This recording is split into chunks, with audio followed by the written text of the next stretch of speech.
Welcome back. I've saved you the bore of watching me clean and scuff. They were disgusting. There was decades of sticky fingers and goop and grime all over them. So the first thing they did was take a trip through the dishwasher, and that got a lot of the gunk off, and then followed that up with some scuffing with some green Scotch-Brite to dull the existing finish and get rid of the rest of the gunk. Then of course a wipe down with acetone and a blast with the air compressor to get rid of any other little dust specks to hopefully give us the best finish. Just like before, the garage has been swept and blown out. Again, we're not shooting for a muscle car paint job here. We're just painting the faceplates of a tool cabinet. So if I get a couple little dust specks, not a big deal.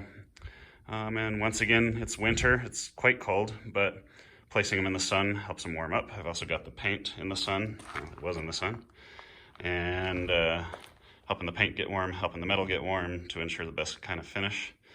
The other thing I've added today that dug out of the attic is my old painting box fan. You can actually see on the fan blades here, it's got quite a bit of overspray stuck to it. I frequently use this when I'm trying to get better finishes, but after the last round, with the amount of overspray that was in my garage, I decided I'll have a little air current running through here that might help things along a little bit. So, it's time to paint. We're gonna do this the same way we did before. I'm gonna coat with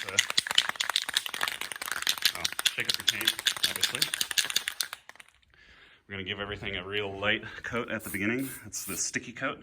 It's gonna help everything else stick afterwards. So I'm gonna come here pretty far away, about 1.5 feet. I've already primed the nozzle. And then from pretty far away, we're just gonna lay a nice little dusting on all of these. So just a real light coat, just enough to tint it. Make sure you get all the ends and edges. And then that's it. We're gonna leave that.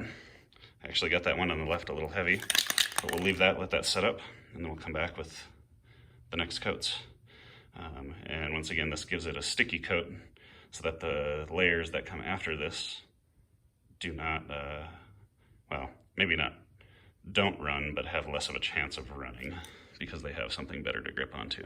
So we'll go ahead and put this on time lapse and finish dusting the first coat on all of these. Well, we're done with that first coat now. You can see it's quite transparent, and that's okay. That's what we're shooting for here.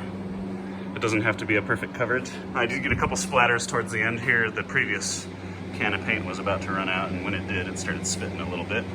But I'm not too worried about that. This is just the first coat, and the next coats will blend all that right in. We'll let this sit for about 15-20 minutes until it's tacked up. Then we'll come and put the second coat on. All right, we're ready for the second coat now. You can see here where I've painted before, it's tacked up.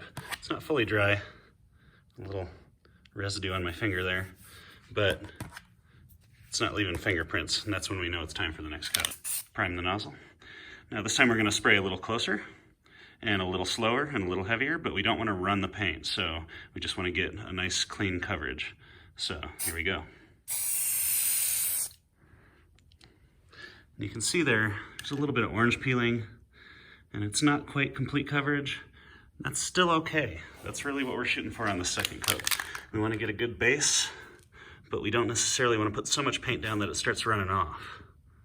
Get this vertical edge here. There we go. And see, a lot of times when you come back for your next passes, those thin areas are going to get filled out.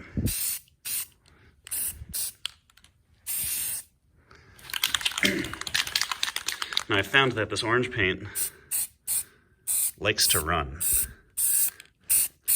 It's especially watery for some reason. So with this orange paint, I'll just err on the side of caution here and not lay down too heavy of a coat. And just like before, I'm gonna get a nice even coat. Get the ends here. Constantly shaking the can. You want to keep that paint stirred up at all times. can see now, got a pretty good solid coat on there. Maybe not complete, that's what the third coat's for. Tip when you're painting in low light situations, especially like at this time of year in the winter when we're getting long shadows, is turn your work around periodically and make sure that the light is getting on all the spots, because you can see here I've got an extremely thin spot on that edge there. Some of these sidewalls still need a lot of coverage.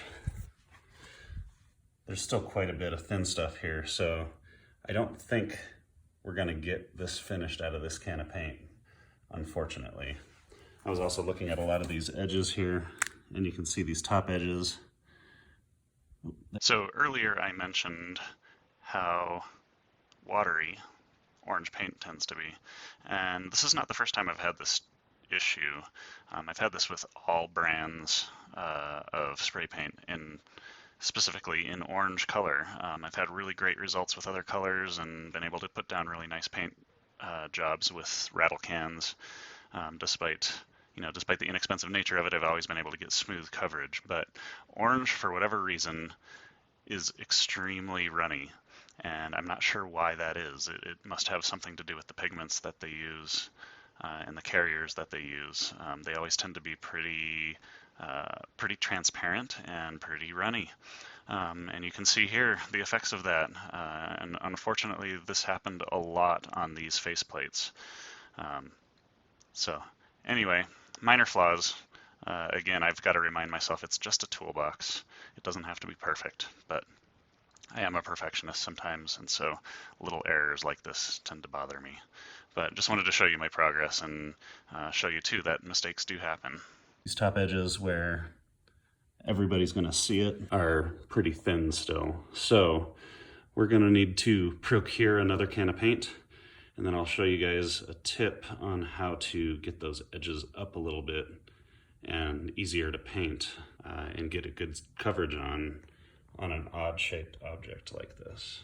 Today is going to be the final day of painting these faceplates for the card file cabinet. Before, when we painted these, they were a little close together, and the problem we had is that this top edge, which happens to be the most visible edge of the whole faceplate, is a little transparent.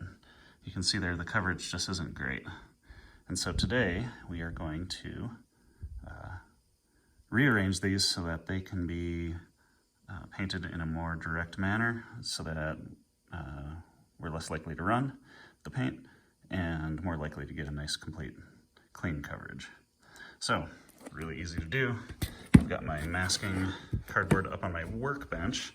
I don't know why I didn't think to do that in the first place. It would have saved me a lot of back pain. And we got a big pile of Tuesday ads. So this is going to be quite easy, in fact. So all we got to do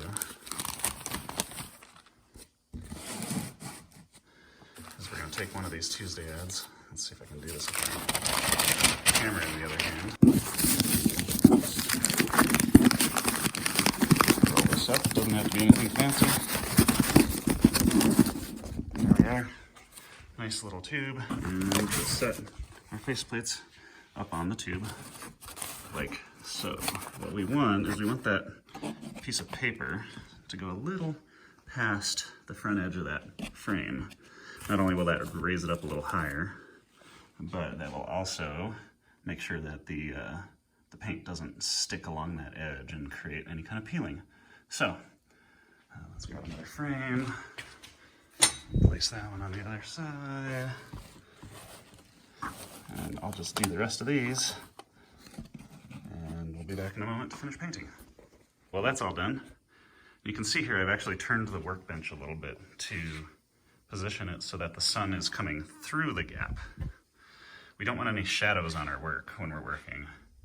And positioned the other way, each of these faceplates was casting a shadow onto the other. Again, still winter, sun's low in the sky, long shadows, hard to deal with, especially it makes it hard for painting.